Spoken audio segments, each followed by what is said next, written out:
Danas Zdravstveni centar Užice, konkretno znači grad Užice i opštinu Sevojno obilazi nenajavljeno državni sekretar u Ministarstvu zdravlja dr. Đerlek.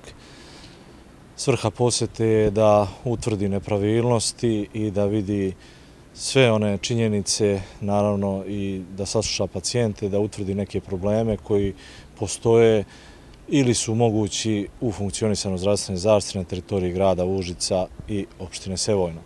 Nama je uvek čast i privilegija da čujemo glas naših pacijenata, jer oni su negde korisnici cele ove usluge koji treba da kažu, da pohvale, ali ono što nam možda i više znači, da nam kažu koji su to problemi koje mi možemo da ispravimo u funkcionisanju zdravstvene zaštite. Ono što je činjenica da svakog našeg pacijenta moramo saslušati i da prosto samo kroz razgovor sa njima mi možemo utvrditi da li je došlo do nekih problema u funkcionisanju same zdravstvene zaštite. Ono što je akcenat je na odnosu zdravstveni radnik prema pacijentu, akcenat je prema osluškivanju potreba samih pacijenata.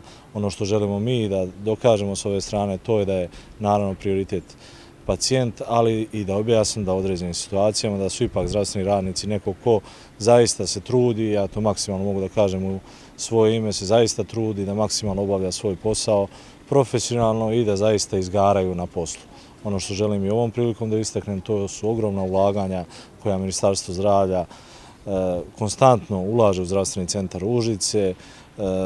To je nešto o čemu ćemo pričati u narednom periodu i to, ali želim da kažem da je u proteklih 2 do 3 godine veliki broj procedura, aparature i prosto znači zanovljen i ponovno uspostavljen u radu vezano za opštu bolnicu Užice i za sektorska područja. Ono što želim još jednom ovom prilikom da naglasim i da pozovem sve naše korisnike, u ovom slučaju pacijente, da bilo kakve probleme koje imaju prilikom kontakta sa zdravstvenim radnicima prijave na zvanične ili telefone ili mail adrese Zdravstvenog centra Užice, Doma zdravlja Užice, opšte bolnice Užice. Ti telefoni su i mailovi otvoreni 24 sata i da nam to zaista znači da bi uspeli da prepoznamo znači krizne tačke i da popravimo ono što je naravno znači u interesu samih pacijenata.